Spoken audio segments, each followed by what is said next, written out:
Good morning students. जैसा कि हमारा सुप्रीम कोर्ट चल रहा है और सुप्रीम कोर्ट के चलने की मुख्य वजह यही है कि सुप्रीम कोर्ट अपने आप में एक बहुत बड़ी संस्था है और भारतीयों के लिए या एक लोकतंत्र को सफल बनाने के लिए न्यायपालिका की जो भूमिका हो सकती है वैसी कुछ भूमिका स्वतंत्र न्यायपालिका की भारतीय राजनीतिक व्यवस्था में बनी हुई है। कहीं कहीं न्यायपालिका पर कार्यपालिका के कार्यों में हस्तक्षेप का आरोप भी लगता है, कहीं कहीं वह उसमें भ्रष्टाचार के आरोप लगते हैं, कहीं कहीं उसमें जो देरी हो रही है न्याय मिलने में उस पर भी कई बार दोषी न्यायपालिका को ठहरा दिया जाता है। कुछ ऐसी विशेषताएं हैं जो न्यायपालिका के महत्व को कहीं न कहीं कम कर रही होती हैं, या कुछ ऐसे बिंदु या ऐसे विवाद हैं जो न्यायपालिका के महत्व को या न्यायपालिका की स्थिति को कहीं न कहीं प्रभावित करते हैं। कुछ लेकिन उनके साथ साथ अगर हम देखें तो कुछ ऐसी शक्तियां भी हैं, कुछ ऐसे प्रयास भी किए जा रहे हैं जिनके द्वारा न्यायपालिका को जिन उद्देश्यों को ध्यान में रखकर न्यायपालिका का निर्माण किया जाता है या लोकतंत्र के लिए न्यायपालिका के महत्व को स्वीकार किया जाता है, वो प्रयास भी किए जा रहे हैं। जिनमें से एक प्रयास कल हमने पढ़ा था, न्यायिक पुनरावलोकन। ठीक है, ऐसा ही एक प्रयास किया जा रहा है न्यायिक सक्रियता के रूप में। तो हम देखें न्यायिक सक्रियता, आज का हमारा जो टॉपिक है वो है न्यायिक सक्रियता।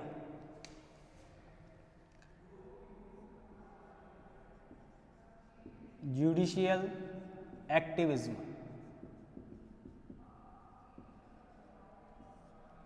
इसको हम कहते हैं न्यायिक सक्रियता।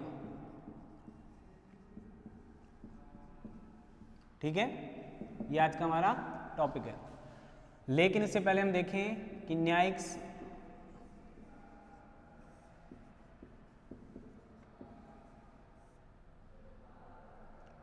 ये क्या चीज होती है, इसको देखें हम सबसे पहले अगर मैं आपसे बात करें, अगर हम आपस में कुछ जानते हैं थोड़ा बहुत न्यायपालिका के बारे में, तो आपने देखा होगा कि जजों को आपने कभी इतना एक्टिव, इतना हंसमुख, या न्यायालय में जो कार्यवाही होती है पूरी गंभीरता के साथ होती है। अगर हम संसद की बात करते हैं तो संसद की जब कार्यवाही होती है तो आप देखते हैं कि संसद की कार्यवाही में कहीं ना कहीं विघ्न, बाधाएं, शोरगुल, इतना विरोध, नारेबाजियां, इस तरीके के सिस्टम चलते रहते हैं।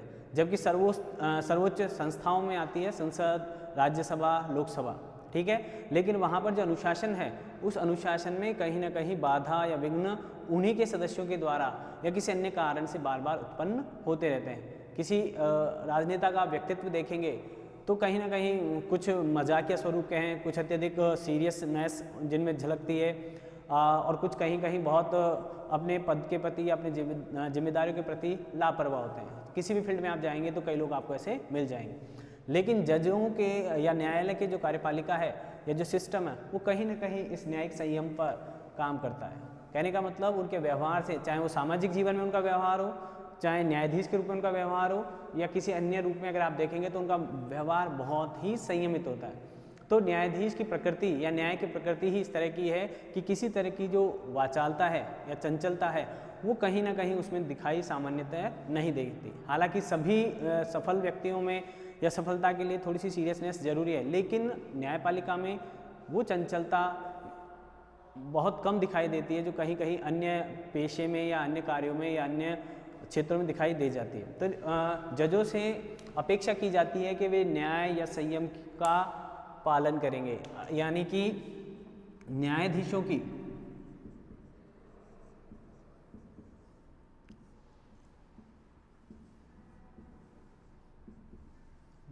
की भूमिका क्या मानी गई है, बेहद सीमित होती है।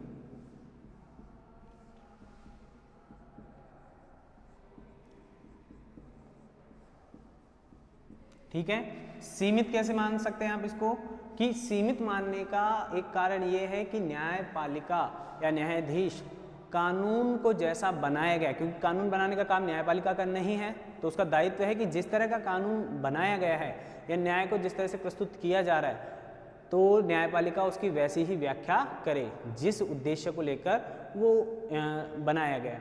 यानी उसमें अपने निजी जो विचार हैं या निजी जो उनका आकलन है उसे उसमें शामिल नहीं करें। यानी सीमित कर दिया, यानी जैसा है वैसा कानून को स्पष्ट करे, उसी के अनुसार अपने न्याय निर्णय दे। लेकिन सीमित कैसे माना गया है कि संसद द्वारा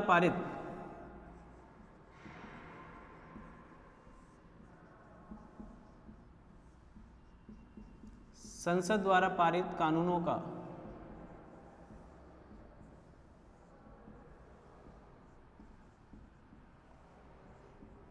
उसी प्रकार से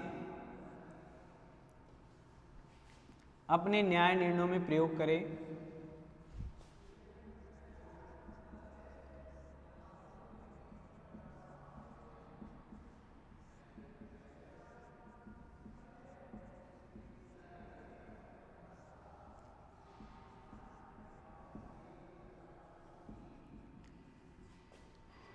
जिस प्रकार से वे बनाए गए हैं या जिस उद्देश्यों के लिए वे बनाए गए हैं।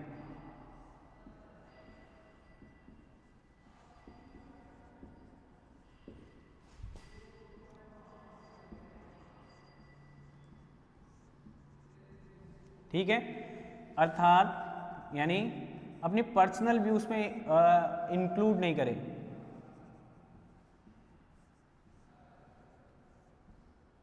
अपने निजी विचार जो उनके अनुभव हैं, विचार हैं या जो उनको लगता है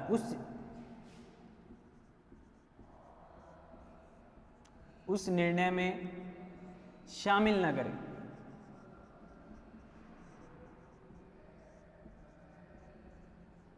तो यहां पर न्यायपालिका की भूमिका क्या हो गई, थोड़ी सी संयमित हो गई। दूसरा और देखें, न्यायाधीशों की भूमिका सीमित कैसे है। आपने देखा होगा, आप राजनेताओं के, फिल्म स्टारों के, खिलाड़ियों के या कई बार सरकारी कर्मचारियों के भी प्रचार या उनके विचारों को तुरंत आपके तक पहुंच जाते हैं। उनके द्वारा किया गया कोई अच्छा कार्य है, कोई गलत कार्य है, कोई ऐसा कोई वैसा। लेकिन न्यायाधीशों का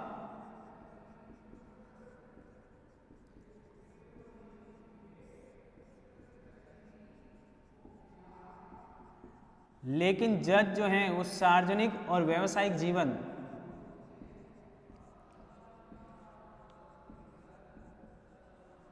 दोनों में ही एक संयमित दिनचर्या का पालन करते हैं।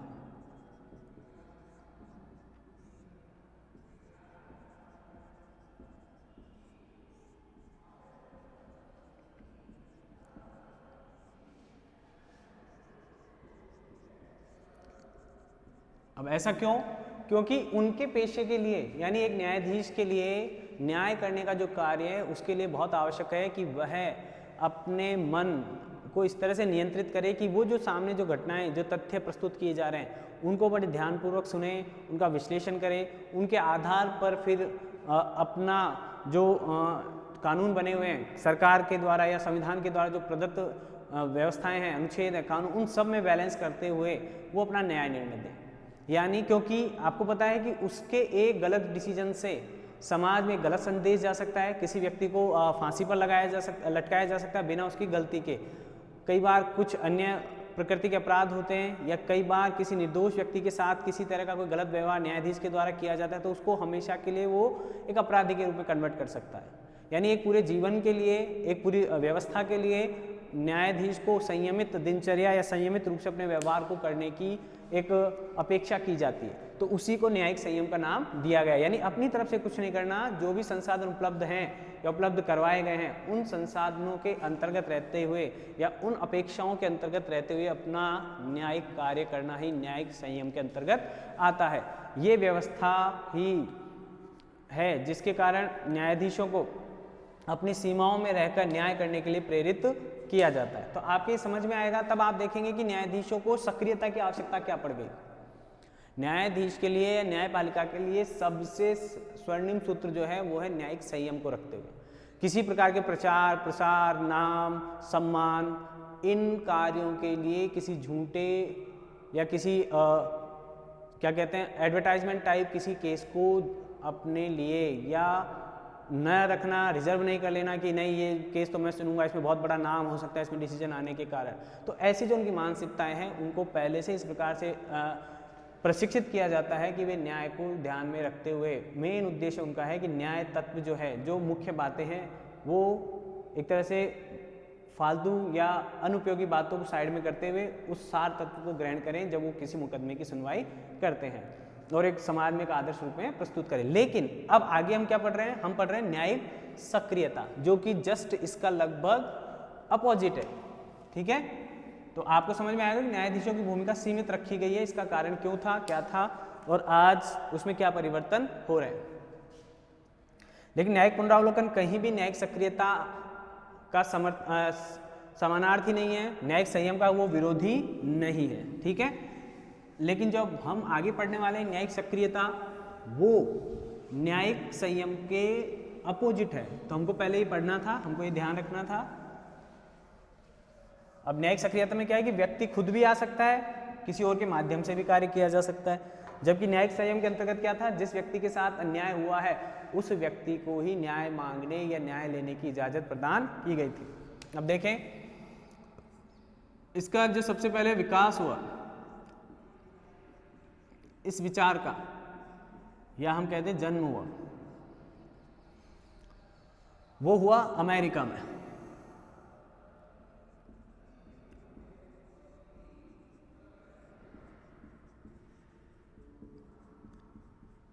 न्यायिक सक्रियता की जो अवधारणा है या जो सिद्धांत है,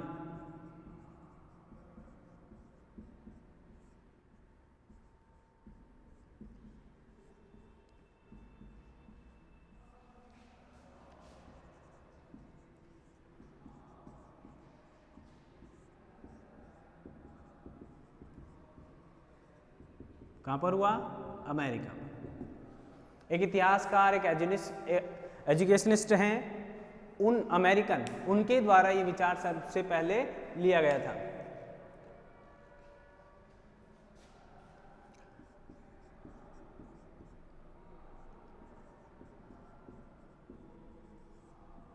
शेक्सिंगर जूनियर,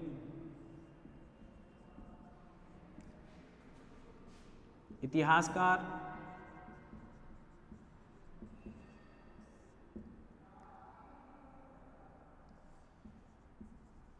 शिक्षाविद हैं अमेरिका के। तो सर्वप्रथम इन्होंने इस शब्द का प्रयोग करने का काम किया 1947 में। तो आपको याद रहेगा क्योंकि 1947 जो ईयर है वो हमारे स्वतंत्रता दिवस के रूप में हम मनाते हैं। इनके द्वारा अमेरिकी न्याय व्यवस्था में या अमेरिका जो व्यवस्था है, अमेरिकन जो पॉलिटिकल सिस्टम है या अमेरिका का जो वातावरण था, वहाँ इस शब्द का पहली बार इनके द्वारा प्रयोग किया गया। तो ये जो आपको पता है कि अमेरिका बहुत ज़्यादा मॉडर्नाइजेशन की बात करते हैं हम, तो हम सबसे पहले किसका नाम लेते हैं, अमेरिका का नाम लेते हैं। तो वहाँ पर इस तरह की जो सक्रियता थी, न्यायपालिका सबसे ज़्यादा मजबूत अगर कहीं मानी जाती है तो अमेरिका की न्यायपालिका को सर्वाधिक मजबूत माना जाता है अन्य न्यायपालिकाओं की तुलना में। तो वहाँ पर वो है, तो वहाँ पर ये सिस्टम डेवलप हुआ और इस सिस्टम के डेवलप होने, इसके पॉजिटिव परिणाम आने की वजह से दुनिया भर में इस तरह के विचारों को प्रोत्साहन मिला। अगर भारत की बात करते हैं तो भारत में 1970 में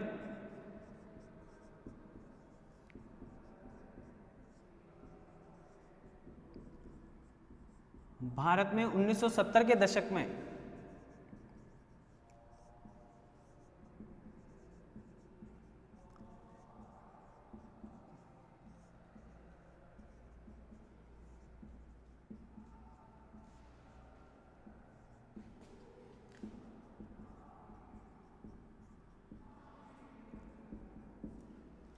ठीक है, और वो कौन कौन जज थे,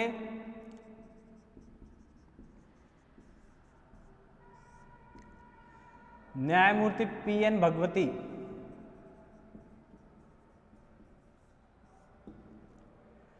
न्यायमूर्ति देसाई,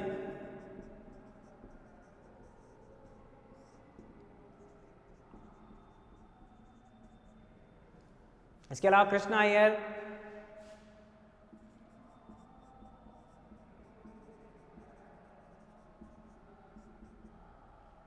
और चिन्नप्पा रेड्डी।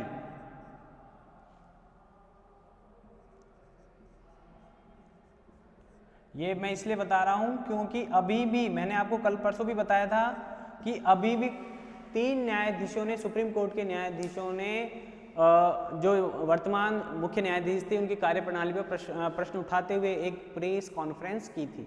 तो इसका मतलब जजों के एक समूह को या एक जज के एक वर्ग को जब ऐसा लगता है कि सरकार अपना हस्तक्षेप बढ़ा रही है, क्योंकि आप जानते हैं कि ये दौर ऐसा था जब तानाशाही बढ़ रही थी, संविधान के प्रावधानों का व्यवस्थापिका कार्यपालिका के द्वारा दुरुपयोग किया जा रहा था, और न्यायपालिका तब ऐसी स्थिति में वो जो सीमित भूमिका जो हमने न्यायिक संयम के अंतर्गत पढ़ी है उसके अंतर्गत अगर रहते तो शायद भारत में न्यायपालिका के अस्तित्व या लोकतंत्र के अस्तित्व पर एक बड़ा खतरा हो जाता। तो ऐसी परिस्थिति से बचने के लिए या उस परिस्थिति के अंतर्गत न्यायपालिका ने अपनी जवाबदेही या अपनी जिम्मेदारी को तय करते हुए इस तरह की शुरुआत करने का प्रयास किया।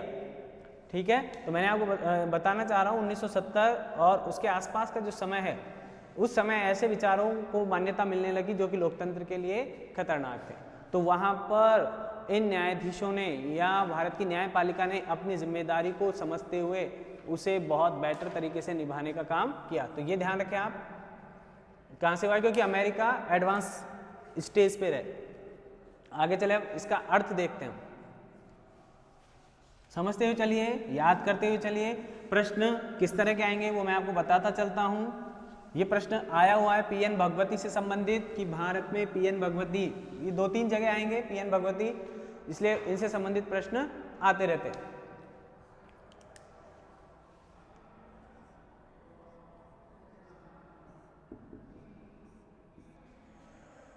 अगर हम बात करते हैं कि सामाजिक और आर्थिक विकास तो जरूरी है ही है, लेकिन सामाजिक और आर्थिक आधार पर आपके साथ न्याय भी होना चाहिए, आपके मूल अधिकारों का हनन नहीं हो। पुनरावलोकन में तो कब काम कर रही थी गवर्नमेंट, जब पुनरावलोकन में कानून बनकर आ जाता है और उस कानून के आधार बनने के बाद सुप्रीम कोर्ट ये निर्धारित करती है कि वो कानून संवैधानिक है या संवैधानिक प्रावधानों का वो उल्लंघन करता है। तो ये चाह रहे हैं कि न्यायिक सक्रियता के अंतर्गत हम उस पहले ही सरकार को जवाबदेह बना के रखें या सरकार को इस तरह से इंगित करें या दिशा निर्देशन प्राप्त करें या सरकार को गाइड करने का प्रयास करें, कोशिश करें, ताकि वो कानून बनाने से पहले ही उनके सभी पक्षों पर चर्चा कर ले। आगे देखें आप इसका अर्थ।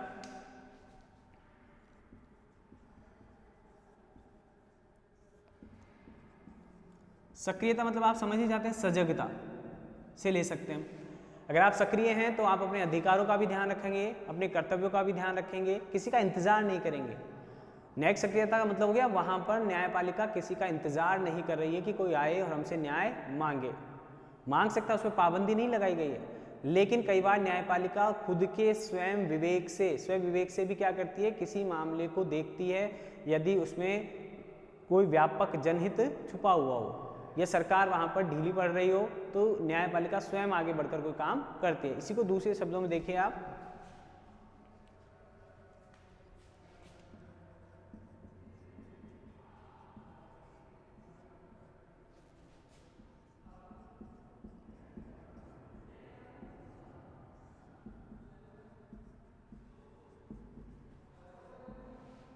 नागरिकों के अधिकारों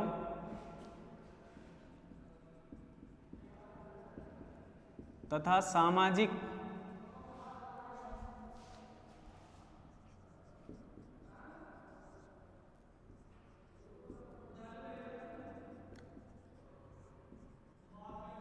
आर्थिक न्याय को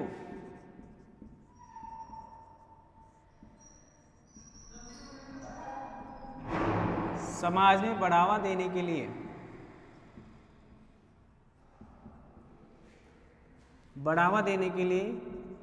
न्यायपालिका की तरफ से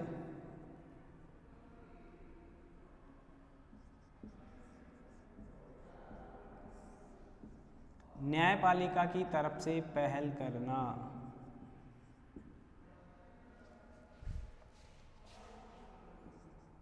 पहल या प्रयास किया जाना।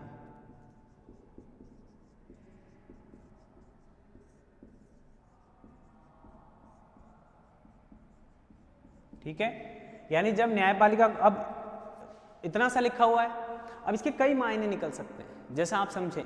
अब कई जगह तो क्या करती है कि न्यायपालिका जब किसी भी, मैंने कहा कि न्याय अपने आप में अलग चीज़ है और किसी का जन कल्याण अपने आप में अलग चीज़ है। आप देख रहे हैं कि किसी ने आपके मारा, ठीक है, लेकिन जैसे हम देखते हैं ना कई बार रॉबिन हुड की जो हमारे यहाँ हम पढ़ते हैं कई बार, वो अमीरों को लूटता और गरीबों की उससे हेल्प कर देता। कानून की अगर दृष्टि से देखेंगे आप तो क्या होगा, वहाँ वो गलत है, किसी को भी लूटे, चाहे अमीर को लूटे और चाहे गरीब को लूटे, तो वो दोनों चीज़ें गलत है। लेकिन अगर सामाजिक न्याय या आर्थिक न्याय के दृष्टिकोण से देखें तो उनको क्या जरूरत पड़ गई उस व्यक्ति को कि वो एक तो पहली बात है कि अमीर और अमीर होते जा रहे हैं, क्या कारण है, गरीब और गरीब होते जा रहे हैं, क्या कारण है। तो वो मानसिकता वहाँ ऐसी है कि कहीं ना कहीं उन गरीबों के और गरीब होने में उन अमीरों का हाथ है। तो उस मानसिकता को लेकर जब वो व्यक्ति काम करेगा तो वो न्याय की दृष्टि में तो गलत हो सकता है, कानून की दृष्टि में गलत हो सकता है, लेकिन वो जो एक बहुत बड़ा वर्ग है, समाज है, उसके दृष्टिकोण में वो व्यक्ति गलत नहीं माना जा सकता। ठीक है, उनके दृष्टिकोण से। तो कहीं ना कहीं इसको बैलेंस करने के लिए उस व्यक्ति ने, उस अमीर और गरीब की खाई को कम करने के लिए उस व्यक्ति ने वो तरीका जो निकाला, वो तरीका कहीं ना कहीं समाज को एक नई दिशा देता है। तो उससे बेटर न्यायपालिका भी यही चाह रही है, लेकिन न्यायपालिका उसका समर्थन नहीं कर सकती है। न्यायपालिका अपने और तरीकों से और प्रयासों के माध्यम से सक्रिय भूमिका निभाकर उस असमानता को, उस केंद्रीयकरण को, या उस जो समाज की कमजोरियां हैं उन पर कुठाराघात करती है, या सरकार की जो कमियां रह गई हैं उन पर कुठाराघात करती है। और उसी को हमने किसके नाम से देखा है, न्यायिक सक्रियता के नाम से। ठीक है, आगे देखें आप, ये प्रयास क्या होंगे, स्वतः ही होंगे। इसे न्यायिक गतिशीलता भी कहते हैं।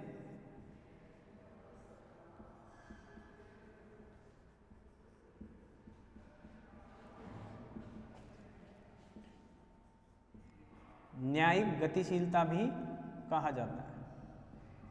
कभी कभी इस नाम से भी पूछ लेते हैं कि इसका क्या अर्थ होता है। अब आपके एग्जाम में इसका एक तो अर्थ पूछ लिया जाता है, जब आपका एग्जाम आएगा तो क्या पूछ लिया जाता है, न्यायिक सक्रियता से आप क्या समझते हैं।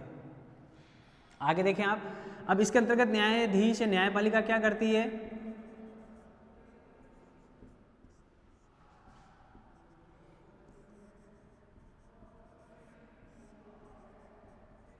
किसी वाद में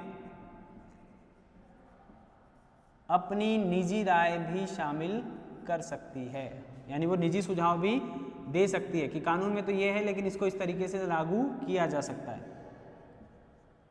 पहली बात, ठीक है। दूसरी बात, कानूनों का, जो कानून बने हुए हैं, सामाजिक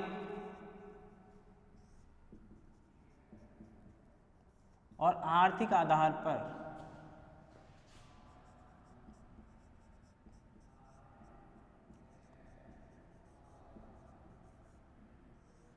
लचीली व्याख्या या लचीलेपन को ध्यान में रखती है, यानी कठोर निर्णय ऐसी स्थिति में वो नहीं करती है।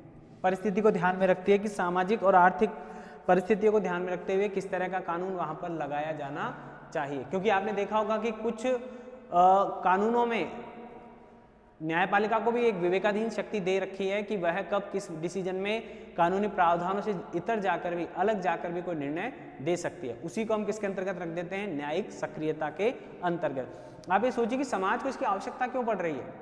समाज को इसकी आवश्यकता पड़ी और उस समाज की आवश्यकताओं को न्यायपालिका में लोगों का विश्वास बना रहे, उस विश्वास को बनाए रखने के लिए भी न्यायिक सक्रियता बेहद आवश्यक धारणा थी जो डेवलप की गई है स्वयं न्यायपालिका के द्वारा। आगे देखें आप इसमें, अब यहां पर न्यायपालिका क्या करती है, अब यहां पर इसका उद्देश्य क्या है, जिन लोगों पर न्याय या शासन से जो पीड़ित हैं या जिन पर जो शासित हैं उन लोगों के यानी सार्वजनिक हित को बढ़ावा देती है। क्योंकि आपको पता है कि राजनीतिक पार्टियां राजनीतिक हितों को ध्यान में रखकर भी कई बार कोई निर्णय ले लेती हैं।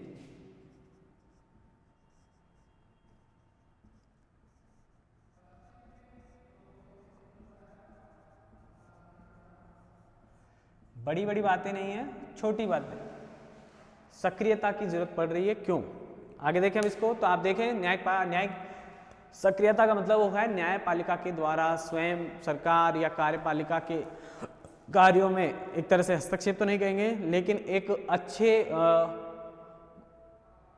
मन से किसी प्रकार का दिशा निर्देश जारी करना या सरकार के कार्यों में किसी तरह का कोई सकारात्मक हस्तक्षेप करना ही क्या कहलाएगा, न्यायिक सक्रियता। न्यायिक पुनरावलोकन में जहाँ कानून बनने के बाद इस तरह की भूमिका निभाती है, न्यायिक सक्रियता के अंतर्गत उस कार्य को होने से पहले ही सरकार के द्वारा न्यायालय के द्वारा हस्तक्षेप कर दिया जाता है, या जो प्रशासन जो चल रहा है, जो काम कर रहा है, उस प्रशासन, अभी देखते हैं किस तरह से दो रूप मुख्य हैं इसके, आगे देखते हैं, आप इसको ध्यान से देख लें क्या क्या अर्थ है और क्या इसकी मुख्य बातें।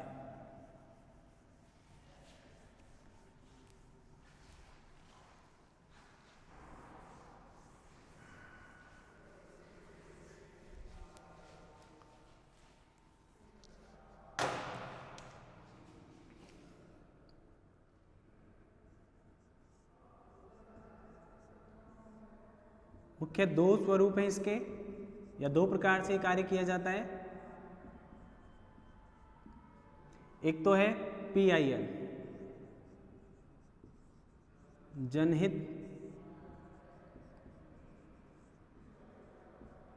याचिका,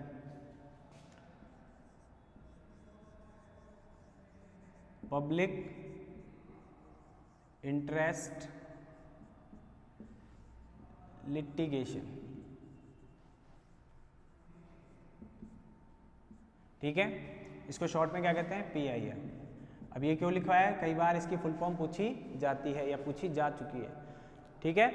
तो एक तो PIL के माध्यम से, और दूसरा क्या है कि शासन को, अब शासन में सरकार भी आ गई, शासन के अंतर्गत दोनों ही तरह के आ गए, स्थायी और अस्थायी कार्यपालिका,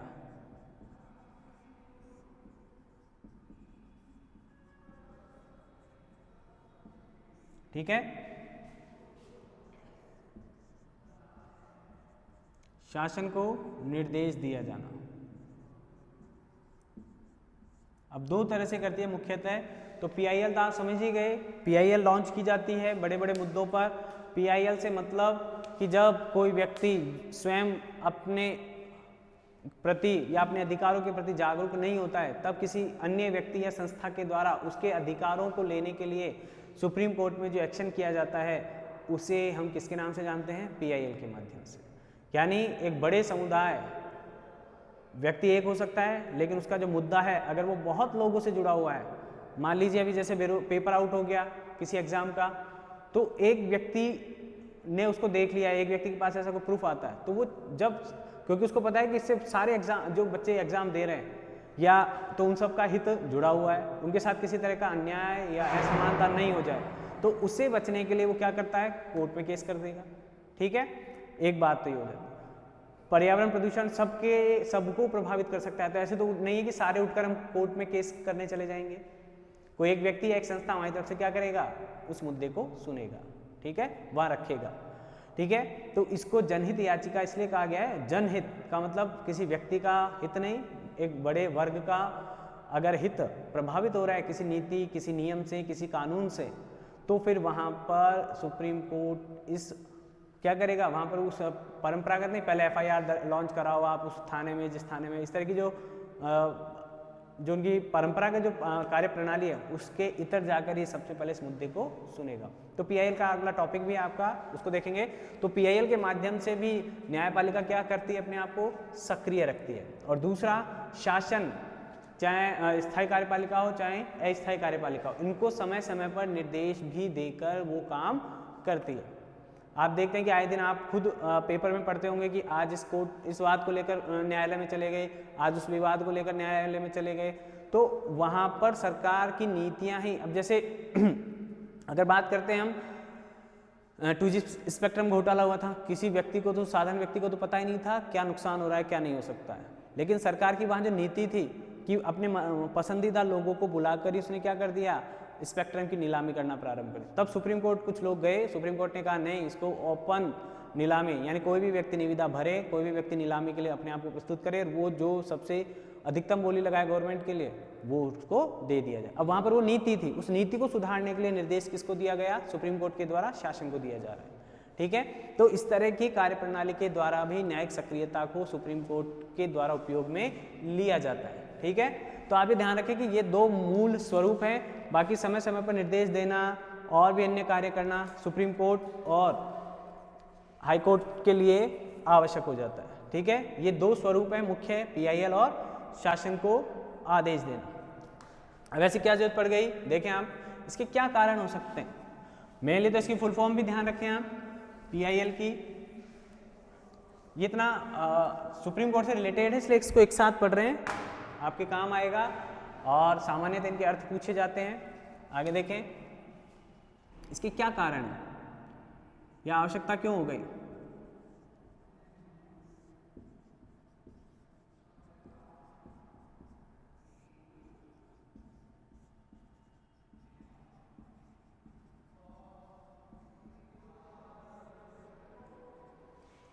अभी आप देख रहे हैं कि कोविड है, कोविड चल रहा है, तो सरकार भी कई दिशा निर्देश देती है, लेकिन साथ में सुप्रीम कोर्ट भी उनको कहीं ना कहीं आदेश या निर्देश देती रहती है। इस तरह से किसी कानून को लागू करो, इस तरह से आप लंबे समय तक किसी को कैद नहीं रख सकते। आप कोविड का इलाज ढूंढने की तरफ प्रयास करें, कब तक लोगों को अंदर बंद करके रखा जा सकेगा। ठीक है, दिवाली के पटाखे फूटने हों या दिल्ली में प्रदूषण को लेकर कोई नियंत्रण, वो सारी चीज़ें, वो जो न्यायालय आदेश दे रही है वो किसके अंतर्गत आते हैं, न्यायिक सक्रियता के अंतर्गत। जब तक लोग जाएंगे नहीं, जाएंगे जाएंगे जाएंगे, एक जा सकता है, दो जा सकता है, हर व्यक्ति नहीं जाएगा, नहीं जा सकता, तो वहाँ पर कोर्ट खुद आगे आकर प्रयास करती है, क्योंकि सरकार अपने आप में बहुत पावरफुल संस्था है। देखें आप इसकी क्या आवश्यकता क्यों पड़ी, तो सबसे पहला तो हमारे यहाँ चलता ही है भ्रष्टाचार।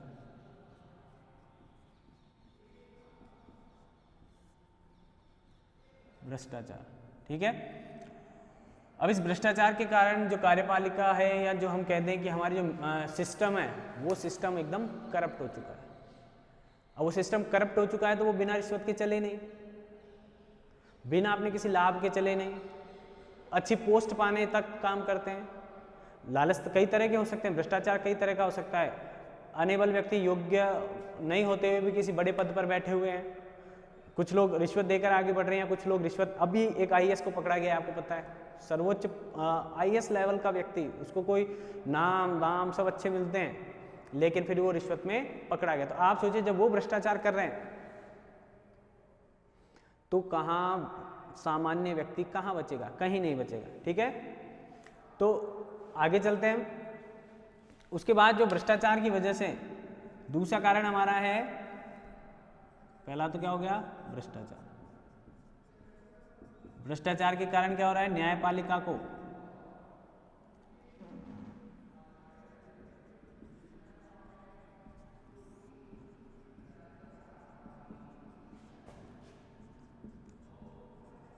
इसका उदाहरण मैं आपको दूसरा दे दूं। अब गवर्नमेंट ने खुद ने प्रत्येक, आप कभी जाएंगे पंचायत समिति, नगर पालिका, नगर निगम, कहीं भी जाएंगे तो वहाँ पर आपको एक बोर्ड लिखा हुआ मिलेगा, जिस पर लिखा होगा कि इस काम को इतने दिन में पूरा करना कंपलसरी है, इस काम को इतने दिन में पूरा करना कंपलसरी, इस काम को इतने दिन में पूरा करना कंपलसरी है। ये दबाव बनाया गया सरकारी कर्मचारियों के ऊपर।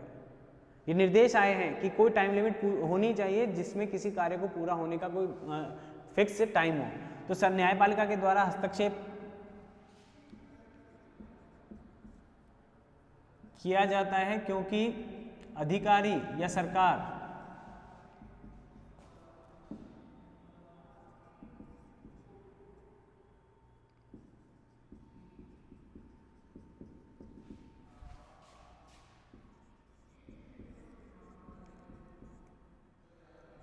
लिप्त होकर किसको भूल जाते हैं, सार्वजनिक हित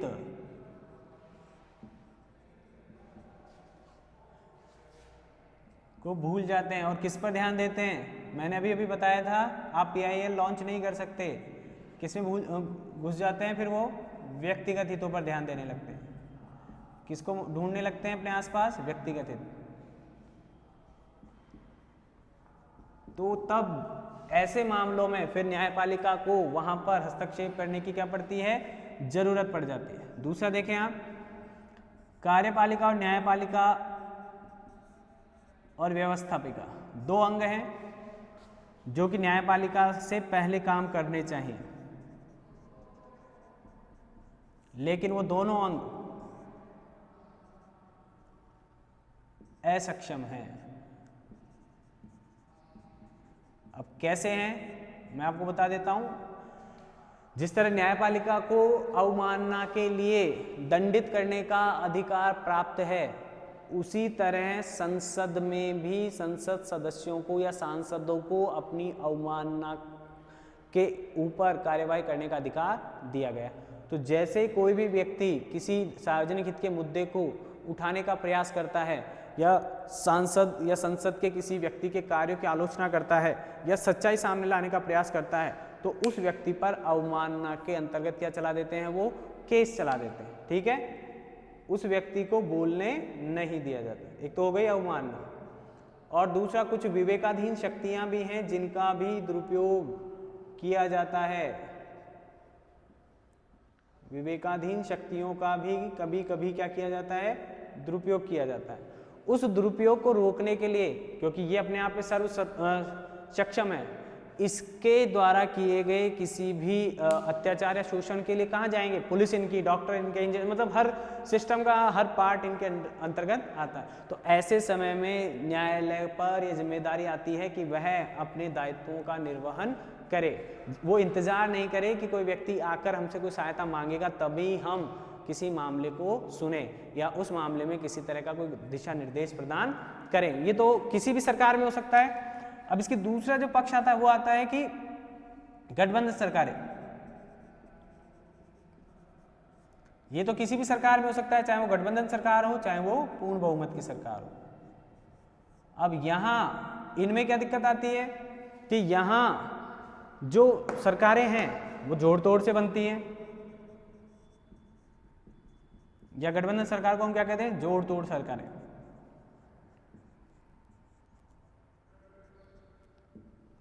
ठीक है, अब ये जो जोड़ तोड़ कर सरकारें बनती हैं, तो यहां पर जो भी दल सहयोग करेगा या गठबंधन में शामिल होगा, वो ही व्यक्ति क्या मांगने लगेगा, महत्वपूर्ण पद मांगेगा, या बहुत बड़ी राशि दी जाती है, ऐसा कहा जाता है।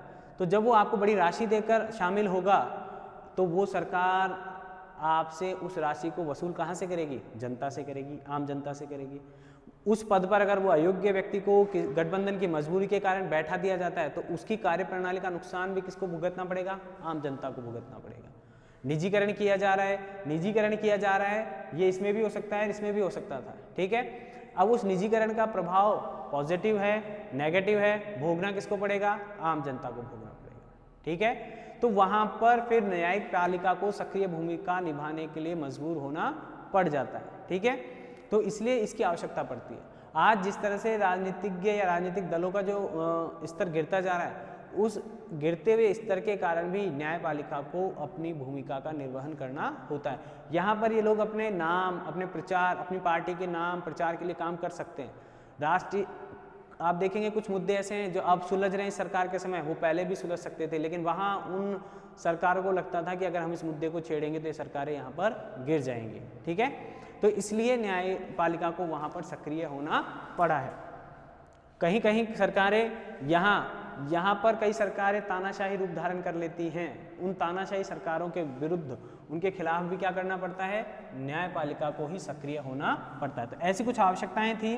आप और भी ढूंढ सकते हैं अपने आसपास कि न्यायपालिका को कहाँ आवश्यकता पड़ रही है। कहीं कहीं पुलिसकर्मियों का भ्रष्टाचार देख लीजिए आप, अभी आएगा जब आगे देखेंगे।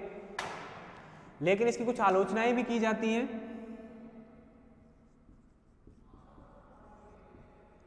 न्यायिक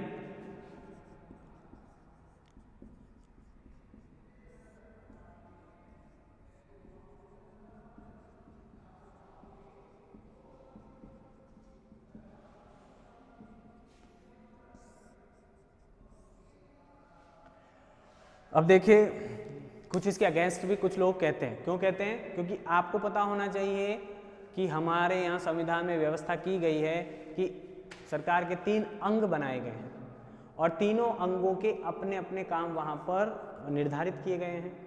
अगर एक अंग दूसरे कार्य में हस्तक्षेप करेगा तो दूसरा अंग पहले वाले अंग के कार्य में हस्तक्षेप करेगा।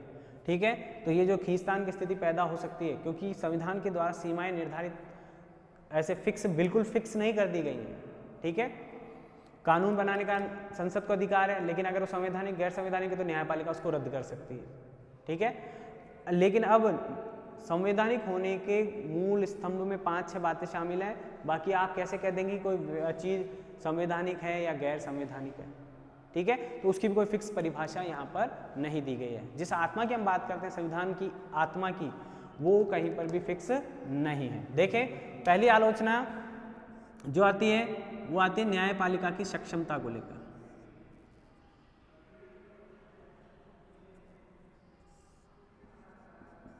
न्यायपालिका की सक्षमता,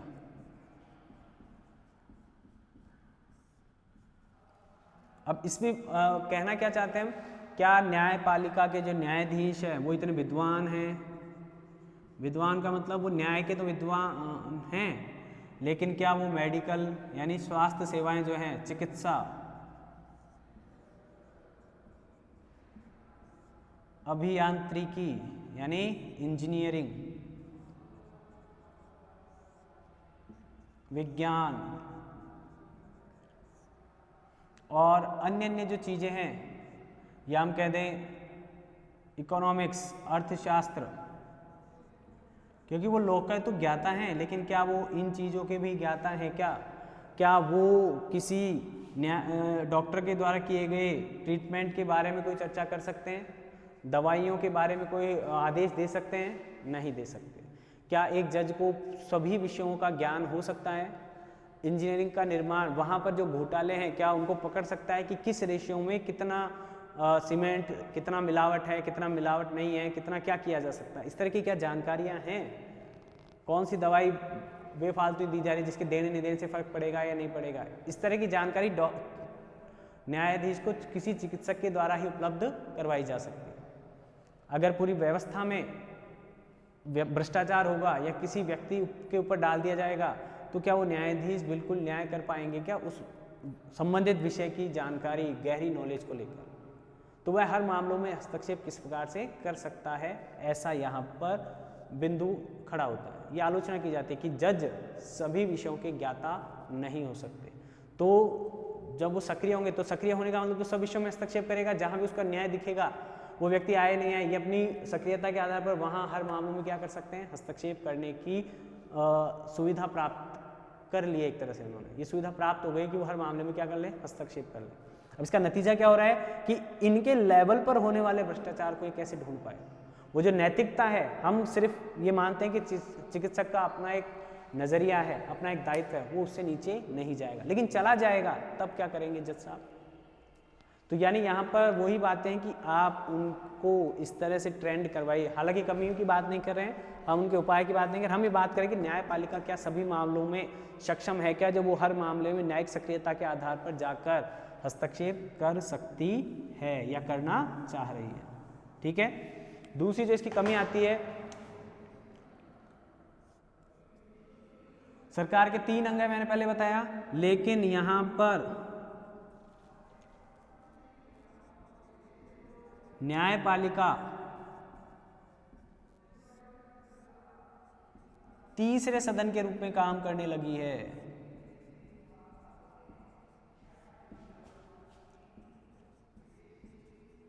आप खुद देखिए हस्तक्षेप, आप आज के आधुनिक समय में रह रहे हैं, एक फैमिली में रहते हैं, फैमिली में भी हम ये कहते हैं कि मुझे स्पेस चाहिए।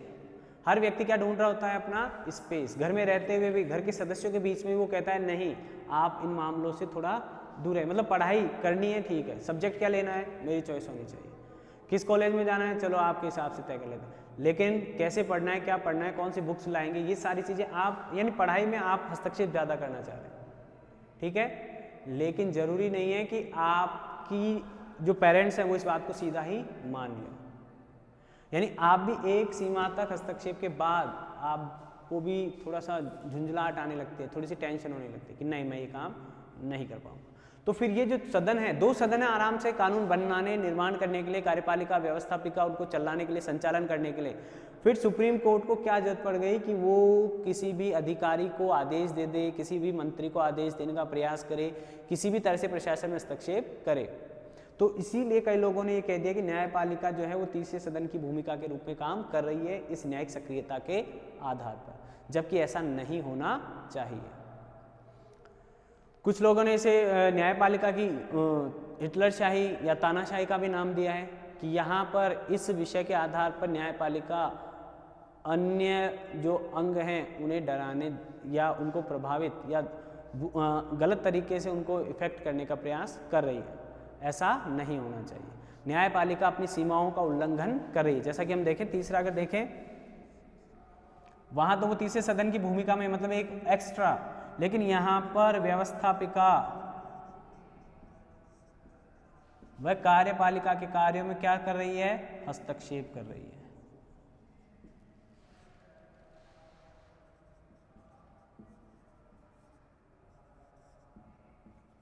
ठीक है, पहला बिंदु आया सक्षम नहीं है फिर भी कर रही है। दूसरा बिंदु आ रहा है कि वो तीसरे सदन के रूप में इतना काम करे, इतनी एक्टिव हो गई है, इतना ज़्यादा सक्रिय हो गए हैं जज कि वो क्या करने लगे हैं? तीसरे सदन के रूप में बुलाए जाने लगे। तो अपनी हस्तक्षेप कर अपनी सीमाओं का उल्लंघन कर रही है। जो न्यायपालिका की सीमाएं हैं उनका उल्लंघन किया जा रहा है।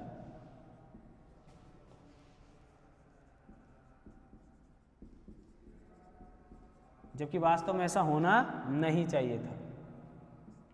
कैसे? प्रशासन में भागीदारी कर, अधिकारियों को आदेश देकर, जबकि सरकार से आदेश प्राप्त करते हैं अधिकारी,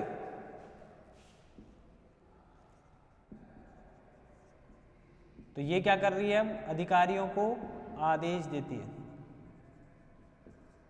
जो कि नहीं दिया जाना चाहिए।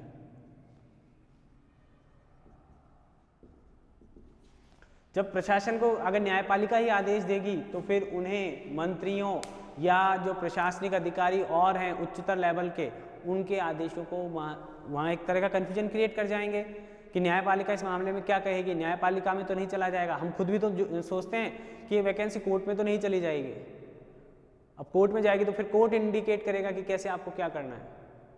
जबकि जो भर्ती है वो पूरी तरह से सरकार के अंतर्गत जो विभाग बने हुए हैं उन विभागों के द्वारा की जानी चाहिए। लेकिन अभी कोई भी ऐसी वैकेंसी नहीं होती है जो बिना कोर्ट में गए क्लियर हो जाती है। ठीक है, तो वो कोर्ट में जाना ही, कुछ लोग तो ये कहते हैं कि सरकार चाहती खुद है कि खुद कोर्ट में चले जाए, कि मामला कोर्ट में चला जाए, टाइम लगे और हमको वैकेंसी नहीं देनी पड़े। तो इसलिए मैं कह रहा हूँ कि कई बार इस जो विरोधाभास है, उस विरोधाभास के कारण कहीं कहीं सुप्रीम कोर्ट अत्यधिक हस्तक्षेप कर देती है, जिसको मैंने अभी क्या कहा, सुप्रीम कोर्ट की तानाशाही या मनमानीपन भी कहा जा सकता है। तो ये थोड़ी सी इसकी आलोचनाएं हैं जो कहीं ना कहीं न्यायपालिका को भी, हम ये मानते हैं कि न्यायपालिका को भी कहीं ना कहीं संतुलित या संयमित होना चाहिए। कुछ उसका क्राइटेरिया निश्चित होना चाहिए कि किन मामलों में उसे हस्तक्षेप करना है और किन मामलों में उसके द्वारा हस्तक्षेप नहीं किया जाना चाहिए। ठीक है, उम्मीद है आपको विषय समझ में आया होगा। और आपको ये ध्यान रखना है कि इसकी आलोचनाएं भी पूछी जाती हैं और इसका अर्थ पूछा जाता है और इसकी शुरुआत करने वाले व्यक्ति कौन थे, इसके बारे में कभी कभी ये 150 शब्दों पर ये प्रश्न आ जाता है। न्यायपालिका से जुड़ा हुआ है इसलिए इसको पढ़ना जरूरी था। अब आगे चलते हैं।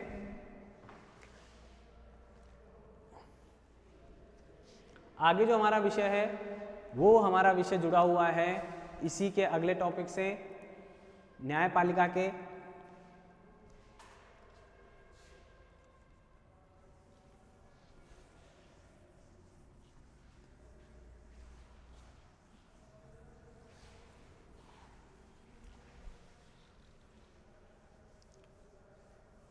जो मैंने आपको बताया था कि न्यायिक सक्रियता का स्वरूप क्या हो सकता है, उस स्वरूप की बात करने जा रहे हैं हम आगे। स्वरूप से हमारा क्या तात्पर्य हो गया कि जनहित या दो बताए थे मैंने स्वरूप, उनमें एक थी जनहित याचिका।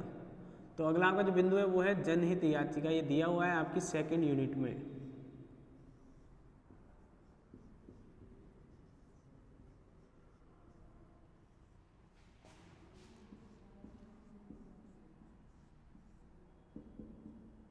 ठीक है,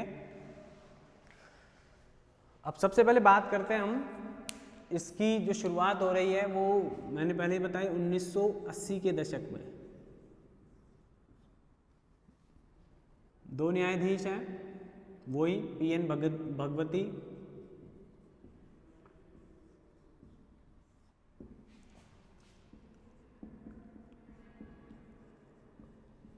और कृष्णा अय्यर। ठीक है, न्यायमूर्ति वी.आर. कृष्ण अय्यर।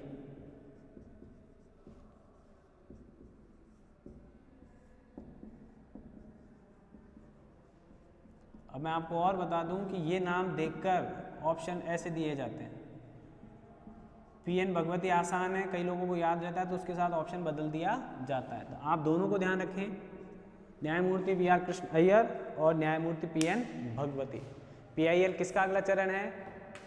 न्यायिक सक्रियता का ही पार्ट है। न्यायिक सक्रियता के अंतर्गत पीआईएल जारी की जाती है सुप्रीम कोर्ट के द्वारा। आगे चले, अब इसका अर्थ देखें आप।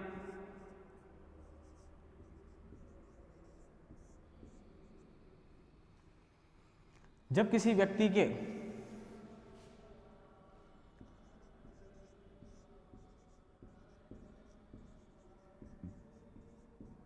यह अवधारणा न्याय की परंपरागत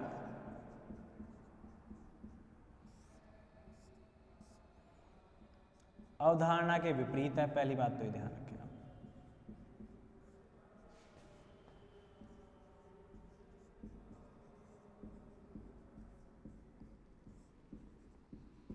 अब वो क्या होती थी? वो जहां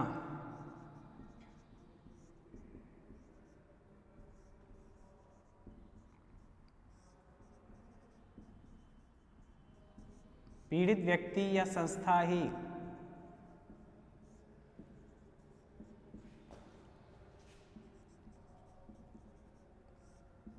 न्याय मांग सकती थी।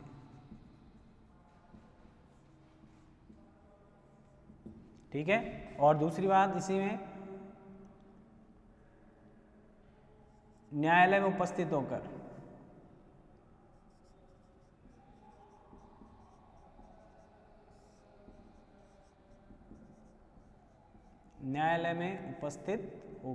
यानी पीड़ित व्यक्ति का न्यायालय में उपस्थित होना आवश्यक था। न्यायालय में उपस्थित होना आवश्यक था, इसको ऐसे भी लिख लें ताकि आसान रहे। ये तो हो गया परंपरागत दृष्टिकोण। अब आप जानते हैं कि जहां भारत, जिस देश की आधी से ज़्यादा आबादी लगभग मध्यम वर्ग या हम कहते हैं गरीब, लगभग 40% लोग हमारे यहाँ क्या हैं, गरीबी रेखा या उसके आसपास सरवाइव कर रहे हैं। तो आपको लगता है कि वो व्यक्ति अपने न्याय के लिए कोर्ट में जाएगा, अपनी छोटी सी आमदनी को वो कोर्ट के चक्कर काटने में खर्च करना चाहेगा? ऐसा बिल्कुल भी नहीं है। और उसको ये छवि बनी हुई है हमारे यहाँ न्यायपालिका की कि न्याय आसानी से उपलब्ध नहीं होता है, बहुत समय चाहिए होता है, बहुत धैर्य चाहिए होता है, बहुत संयम चाहिए होता है, तब जाकर आप किसी प्रकार के न्याय की उम्मीद कर सकते हैं। ठीक है। आप पुराने केस देखेंगे, बहुत सारे केस हैं, उन केसों में जब आप देखेंगे तो टाइम पीरियड बहुत लंबा रहता है। ठीक है। तो यहाँ पर व्यक्ति न्यायपालिका में जाने से क्या करता है? डरता है, कतराता है, बचना चाहता है। पुलिस आ जाने मात्र से हमारे यहाँ की धारणाएं बदल जाया करती हैं। ठीक है। तो आगे देखें, तो यहाँ पर न्यायपालिका में उपस्थित होने नहीं चाहता है, तो फिर इसके लिए क्या होगा? यानी पहल जो पीड़ित व्यक्ति ही कर सकता था, अब उस पहल के द्वारा क्या प्रोसीजर अपनाया जाना चाहिए कि वह व्यक्ति अपने आधार पर काम कर सके, उसको न्याय दे सके। तो इसको देखें आप। तो अब इस अवधारणा के अंतर्गत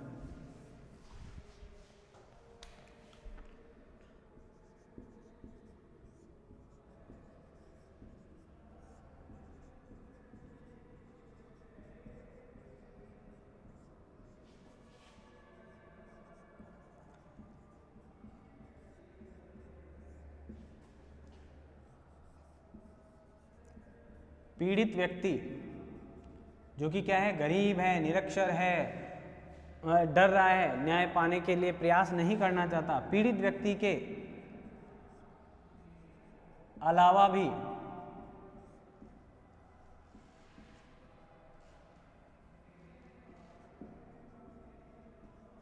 उसके पक्ष को लेकर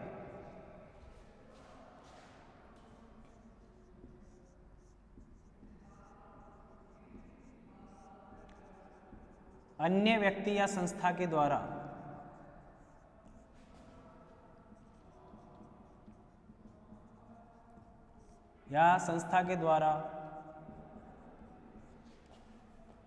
वाद दायर किया जाना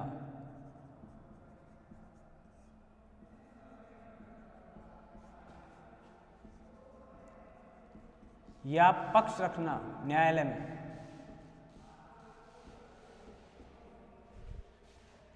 जनहित याचिका कहलाता है। रिट।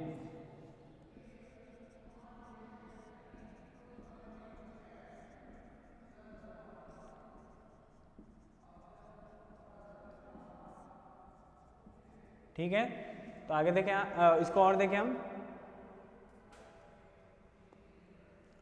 अब इसके लिए क्या आवश्यक है कि एक तो क्या होना चाहिए, जन सामान्य का हित होना चाहिए, किसी व्यक्ति विशेष का नहीं। ये रिट किसको लेकर जारी की जाएगी, जन सामान्य हित को लेकर।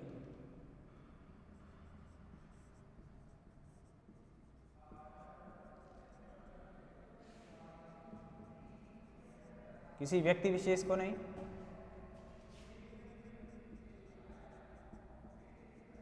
दायर की जा सकती है। ठीक है, तो हम बात कर रहे हैं कि हमारे द्वारा जो कार्य किए जा रहे हैं उन कार्यों को हम किस तरह से कर रहे हैं, उनका समाज पर या समाज के निम्न वर्ग पर किस तरह का सकारात्मक या नकारात्मक प्रभाव पड़ रहा है, उस प्रभाव को दिखाने या दर्शाने और उससे बचाव उपलब्ध करवाने के लिए ही PIL जैसी व्यवस्था यहाँ पर की गई है कि कोई व्यक्ति ये न कह सके कि नहीं, मेरी आर्थिक स्थिति ठीक नहीं थी तो मुझे न्याय नहीं मिल पाया, या एक बड़े शक्तिशाली वर्ग के आगे मैं परास्त हुआ। दो बराबर लेवल के लोग हैं तो वो अपने मुद्दों को सुलझा सकते हैं कोर्ट केस के द्वारा या अन्य किसी मामले से, लेकिन जहाँ एक व्यक्ति गरीब हो और एक व्यक्ति बहुत अमीर हो, एक कमज़ोर और एक बहुत शक्तिशाली हो, वहाँ पर इस तरह की सहायक सामग्री कह दें या सहायता की आवश्यकता व्यक्ति को पड़ती है। आगे देखें आप इसमें,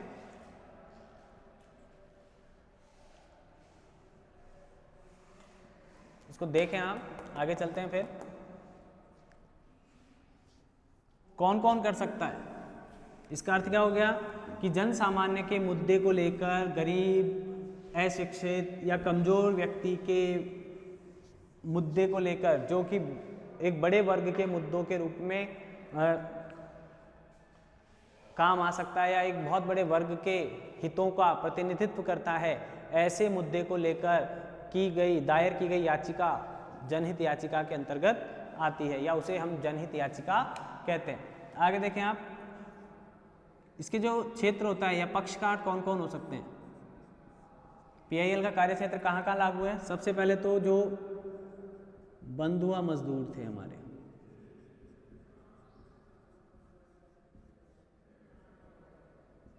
ठीक है, पहली बात, बंधुआ मजदूरों से मामला जो होगा वो सीधा किस में जाएगा, PIL से। हालांकि संविधान के द्वारा बंधुआ मजदूरी को समाप्त कर दिया गया है, लेकिन अभी भी कई मसले आपने देखे होंगे, चूड़ी बनाने वाले कारीगर जो हैं वहाँ पर बच्चों को ज़्यादा प्रयोग लिया जाता है या बच्चों के साथ वहाँ पर वो काम ज़्यादा किया जाता है। ठीक है, कई ऐसे मुद्दे हैं जहाँ पर लोग अपने आर्थिक हितों के लिए न्यूनतम मजदूरी से भी कम मजदूरी पर लोगों को रखने का काम करते हैं, तो ऐसे मुद्दे, बंधुआ मजदूरी हो गया। श्रमिक,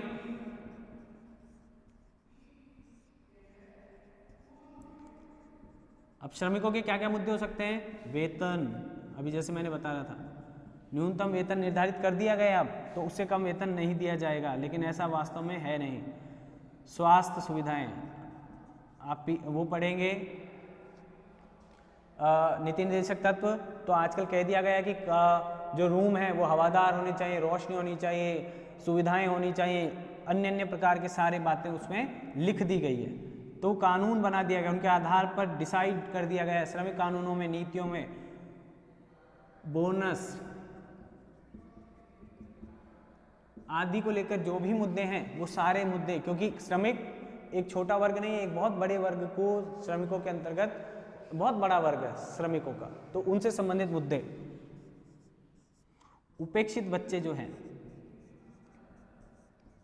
अब उपेक्षित बच्चों की बात करते हैं हम।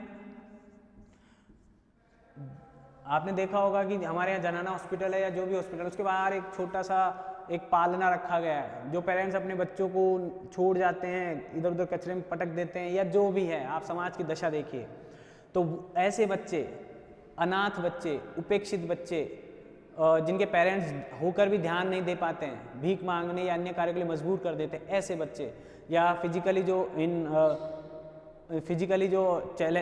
चैलेंज जो बच्चे हैं, दिव्यांग बच्चे जिनको हम कह रहे हैं, उन सब के मुद्दे भी किसमें आएंगे, PIL के अंदर, क्योंकि आज वर्तमान में इनकी भी एक बहुत बड़ी संख्या हो गई है। ठीक है, तो उपेक्षित बच्चे जैसे मैंने बताया आपको।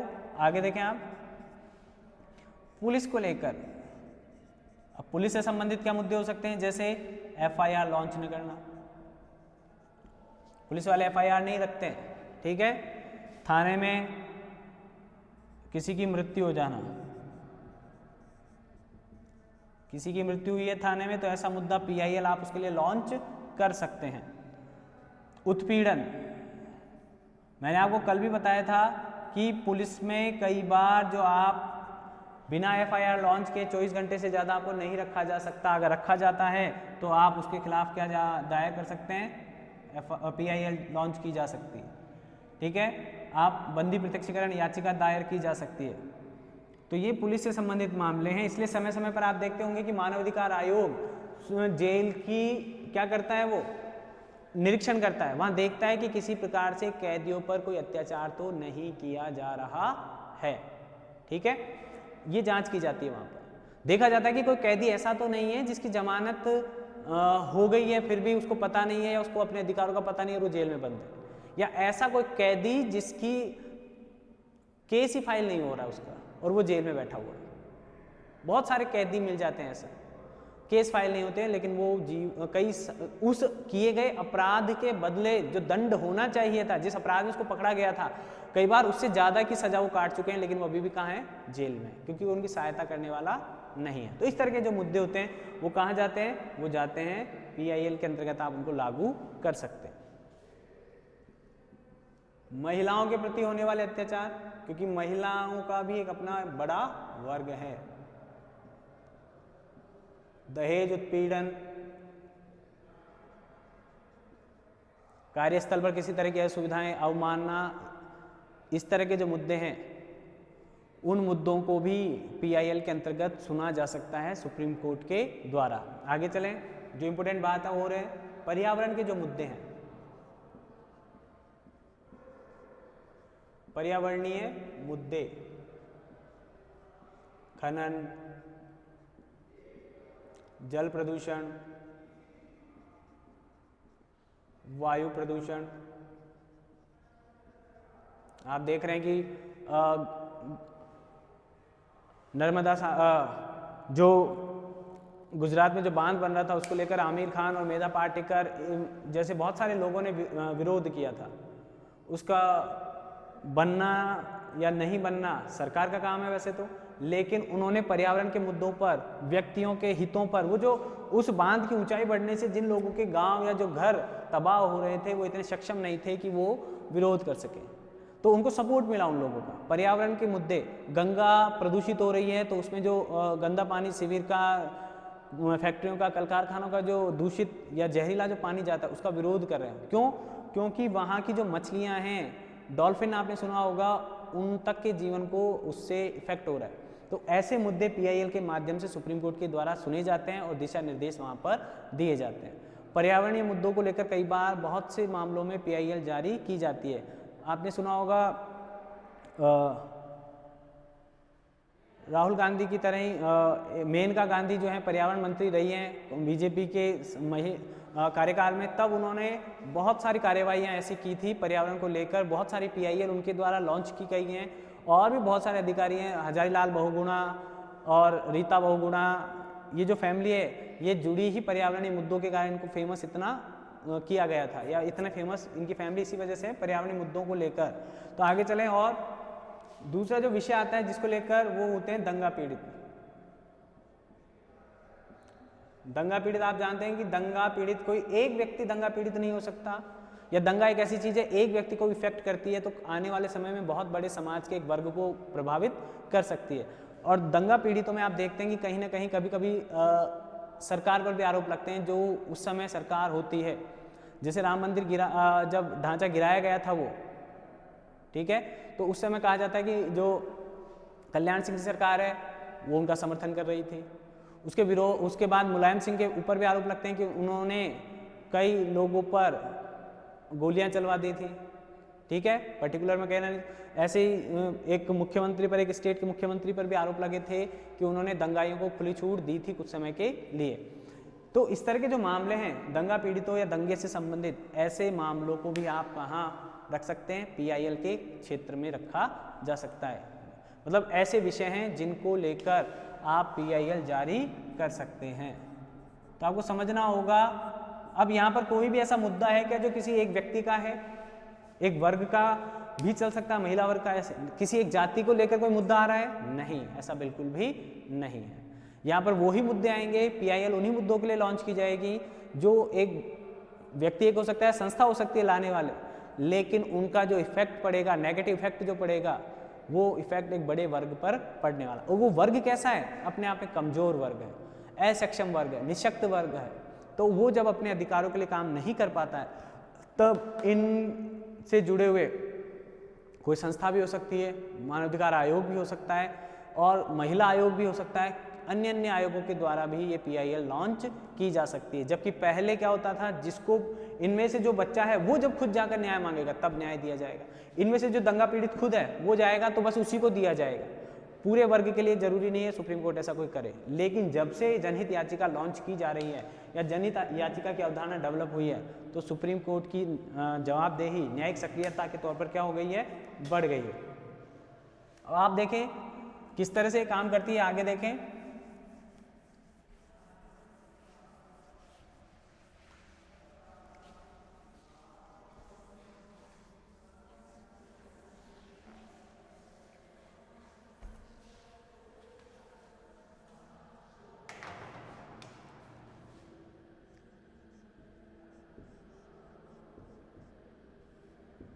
जनहित याचिका से जुड़े हुए सिद्धांत क्या क्या हो सकते हैं या मान्यताएं कह दें।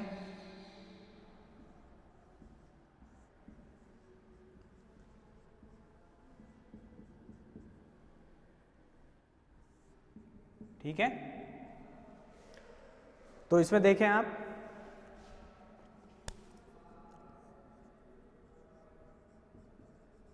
कैसे काम करती है या किस तरह से इसको बातें, मुख्य बातें क्या क्या हैं। सार्वजनिक हित के विषयों को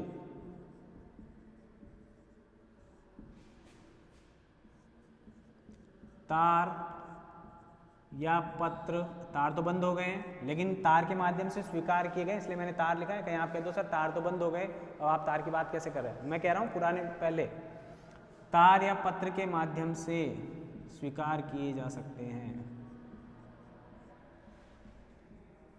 जबकि अन्य मामलों में क्या होता है, FIR लॉन्च होनी चाहिए, FIR लॉन्च होने के बाद ही मामलों में आगे बढ़ती है। कई बार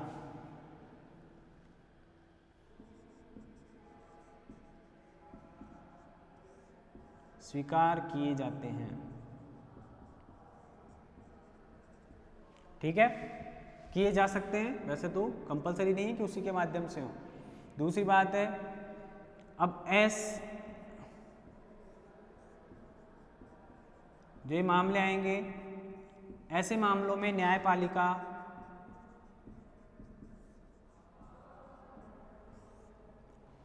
अपनी परंपरागत और स्थापित प्रक्रिया जो है,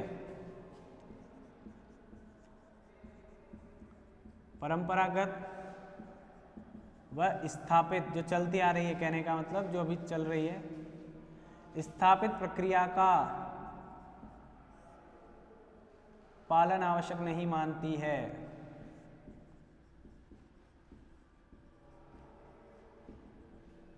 आवश्यक नहीं मानती है।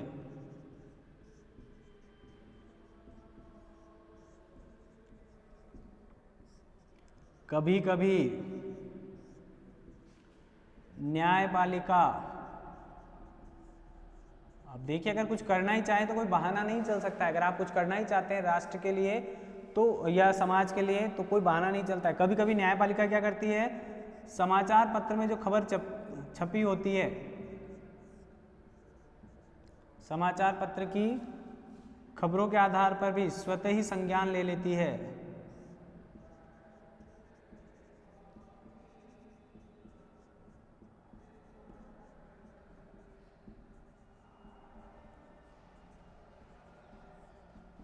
तो तो ये भी उसकी सक्रियता के अंतर्गत आता है। ठीक है, देखें आगे। और अब किस वर्ग के लिए?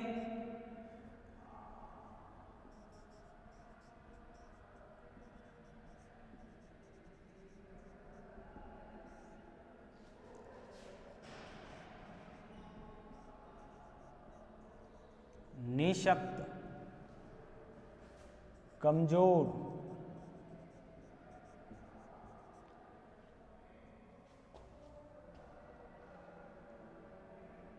अशिक्षित,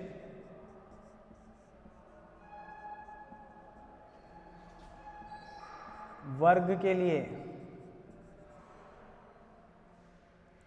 कार्य करती है।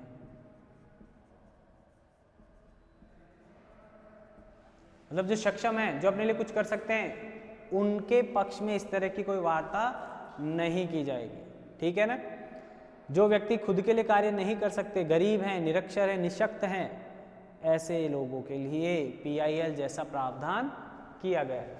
ठीक है, आगे देखें आप।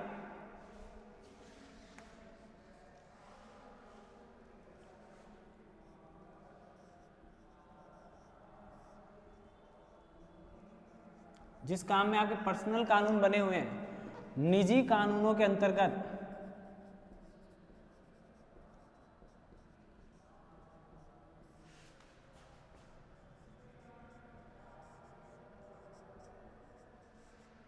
आने वाले वाद या विषय शामिल नहीं किए जाएंगे। शामिल नहीं किए जाएंगे। ठीक है, उनके लिए तो आपको पता ही है, उनकी प्रक्रिया अलग है, अपने आधार पर किए जा सकते हैं। लेकिन जो विषय, जिस विषय, जो क्षेत्र अभी हमने चर्चा की है पहले, ऐसे क्षेत्रों के से जुड़े हुए मुद्दे अगर किसी ऐसे वर्ग के द्वारा किए जा रहे हैं जो कि खुद सक्षम नहीं है, वहाँ पर PIL लॉन्च की जा सकती है। यहाँ तक कि आप ये देखें कि जबकि हमने निशुल्क न्याय उपस्थित कराने के लिए निशुल्क वकील उपलब्ध कराने तक का प्रावधान उच्चतम न्यायालय ने कर रखा है। वो कहीं ना कहीं न्यायिक सक्रियता कह दें, न्याय सबके लिए सर्वसुलभ हो, ऐसी व्यवस्था करने के लिए ही इस तरह के प्रयास न्यायपालिका के द्वारा किए जा रहे हैं। कोई व्यक्ति ऐसा ना हो जिसको न्याय मांगने पर न्याय मिला नहीं हो, और कई बार वो न्याय मांगना चाहता हो लेकिन न्याय पाने की उसकी क्षमता नहीं हो, तो ऐसे व्यक्तियों के लिए भी क्या दिया गया है? PIL जैसा माध्यम दिया गया है। आगे देखें आप। और जो व्यक्ति है, अब हम देख रहे हैं कि एक ऐसा हमने मूल अधिकार पढ़े हैं, मूल अधिकारों के साथ हमने क्या कर रखा है? प्रतिबंध लगा रखा है। नीति निर्देशक तत्व हैं, उनके साथ भी एक तरह की सहूलियत सरकार को दे रखी है। ठीक है, तो उसका कारण क्या है? क्योंकि हम नहीं चाहते कि कोई चीज़ असीमित तौर पर किसी भी व्यक्ति विशेष को उपलब्ध हो। ठीक है, इसको देख लें आप साथ में। तो ऐसा इसलिए किया गया है कि कोई व्यक्ति तानाशाह नहीं बन जाए, असीमित अधिकारों का प्रयोग नहीं करने लगे, वो अधिकारों के साथ साथ कर्तव्यों का भी ध्यान रखे। तो ऐसा इनमें भी किया गया है। इनमें भी कहा गया कि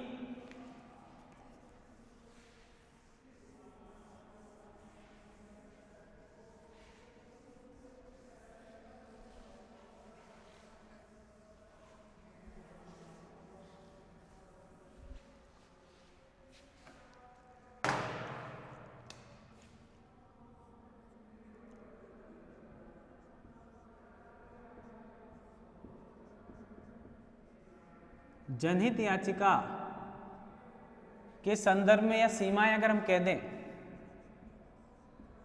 खुद न्यायपालिका ने लगा रखी है। मैंने बताया, जैसा भी हमने पहली बात कही कि एक तो निजी मुद्दों को जो सिर्फ पर्सनल किसी व्यक्ति को इफेक्ट करते हैं, उनको लेकर किसी की याचिका दायर नहीं की जाएगी। दूसरा, अगर न्यायपालिका क्या कर सकती है?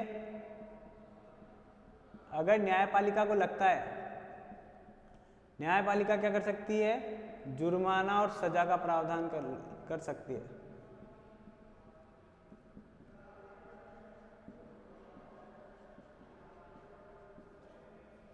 अगर कोई झूठी PIL लगाता है या ऐसी PIL लगाता है जिसका कोई औचित्य नहीं है, या न्यायपालिका या राजनीतिक हितों को प्राप्त करने के लिए PIL लगाता है तो ऐसे व्यक्ति पर जुर्माना लगाया जा सकता है न्यायपालिका के द्वारा। कहने का मतलब है PIL का जो मेन उद्देश्य है, उस उद्देश्य के अलावा अगर कोई व्यक्ति इसका दुरुपयोग करना चाहता है, क्योंकि आपको पता है तो जो दुरुपयोग करना चाहता है उनके खिलाफ जुर्माना या सजा सुप्रीम कोर्ट दे सकता है। कहने का मतलब ये है कि सुप्रीम कोर्ट की एक अपनी प्रक्रिया है किसी वाद को सुनने या उसमें न्याय निर्णय देने की, न्यायिक प्रक्रिया से होकर गुजरता है। अब PIL के माध्यम से वो टाइम शॉर्ट हो जाता है, उस शॉर्ट टाइम का अगर किसी अन्य के द्वारा, क्योंकि अगर आप PIL जारी करते हैं तो उस समय में किसी अन्य के हितों या अन्य किसी विवाद को सुना जा सकता था और उसके हितों पर नकारात्मक प्रभाव पड़ सकता है अगर आप झूठी या गलत PIL लगाते हैं या अनुपयोगी फर्जी PIL लगाते हैं। तो ऐसी PIL से बचने के लिए या वहाँ पर न्यायपालिका के समय को बचाने के लिए इस तरह के प्रावधान किए गए हैं कि जनहित याचिकाओं को लेकर किसी तरह का कोई गलत उपयोग किया जाता है तो न्यायपालिका उसको क्या कर सकती है, दंडित कर सकती है। ये हमारी भी नैतिक जिम्मेदारी है कि हम इन सुविधाओं का दुरुपयोग नहीं करें, न्यायपालिका में हमारी आस्था व्यक्त करें और न्यायपालिका में जो आस्था व्यक्त की गई है उस के अंतर्गत उस व्यवस्था का पालन करें जो स्वयं न्यायपालिका पालन करे। खुद भी करती है न्यायपालिका, ऐसा नहीं है कि न्यायपालिका ने अपने लिए व्यवस्था की है कि किसी अत्यधिक महत्व का विषय न्यायिक प्रक्रिया में उलझकर समाप्त नहीं हो जाए। तो ये शॉर्ट तरीका अपनाया गया, तो इस शॉर्ट तरीके का अगर कोई दुरुपयोग किया जाता है तो न्यायपालिका उसके विरुद्ध कठोर रवैया अपना सकती है, ताकि ये संदेश देने के लिए है ताकि कोई इस तरह का कोई दुरुपयोग नहीं करे। हालांकि जनहित याचिकाओं का मतलब ये नहीं है कि सरकार के द्वारा दिए गए आदेशों का अक्षरशः पालन किया जाता है। कहीं कहीं ऐसा भी होता है कि सरकार के द्वारा दिए गए निर्देशों का पालन नहीं किया जाता। अन्यथा जितने भी ये भ्रष्टाचार हो रहे हैं, जितने भी ये एक नर्मदा सागर बांध जो बना था उसकी ऊंचाई बाद में फर्क पड़ा नहीं पड़ा, उसकी ऊंचाई बढ़ाई गई थी, ठीक है, कुछ मात्रा तक कमी की गई थी लेकिन उससे कोई इफेक्ट इतना पड़ा नहीं। गंगा में सिविल लाइन और कीटनाशकों को डालने पर प्रतिबंध है लेकिन डाले जा रहे हैं। शिकार पर पाबंदी है लेकिन शिकार किया जा रहा है। पर्यावरण से संबंधित मुद्दे, महिलाओं पर अत्याचार हो रहे हैं, दहेज को लेकर कई तरह के उन पर अत्याचार हो रहे हैं, दहेज हत्याएं तक हो रही हैं लेकिन वहाँ काम नहीं हो पा रहा है। लेकिन हम उस पक्ष को नहीं देखेंगे, हम इस पक्ष को ही देखेंगे कि हाँ सरकार कुछ कर रही है। जिस संख्या में पॉपुलेशन बढ़ रही है, जिस संख्या में सीमाएं विस्तारित होती जा रही हैं, मानसिकताओं में परिवर्तन आ रहा है, लोगों की नैतिकता का स्तर गिर रहा है, वहाँ उनके बीच रहते हुए न्याय किस तरह से निम्न स्तर तक पहुँचे इसका प्रयास करने का प्रयास है। PIL, न्यायिक सक्रियता, न्यायिक पुनरावलोकन, इस तरह की जो व्यवस्थाएं की गई सुप्रीम कोर्ट के लिए वो इसी प्रकार कारगर हो सकती हैं। आगे हम देखेंगे। अब हमारा ये टॉपिक जो सुप्रीम कोर्ट से जुड़े हुए जो विषय थे वो समाप्त हो गए हैं। अब हमारा जो विषय आगे आएगा उसकी चर्चा करेंगे, लेकिन आप ये ध्यान रखें इन दोनों का अर्थ जरूर कई बार एग्जाम में पूछा जाता है, चाहे PIL हो, चाहे न्यायिक सक्रियता हो, चाहे न्यायिक पुनरावलोकन हो, ठीक है। तो आप ध्यान रखें उनके उद्देश्य क्या प्रासंगिकताएं रही हैं, वो अपने उन उद्देश्यों को प्राप्त करने में सफल हो रहे हैं या नहीं हो रहे हैं, ठीक है। अगले वीडियो में हम इसका ध्यान रखेंगे। अगले टॉपिक में हम देखेंगे क्या पढ़ने जा रहे हैं, ठीक है। उसके बाद मिलते हैं, तब तक के लिए धन्यवाद। पढ़ते रहें, ध्यान लगाएं, थोड़ा थोड़ा करें लेकिन रेगुलर करें, ठीक है।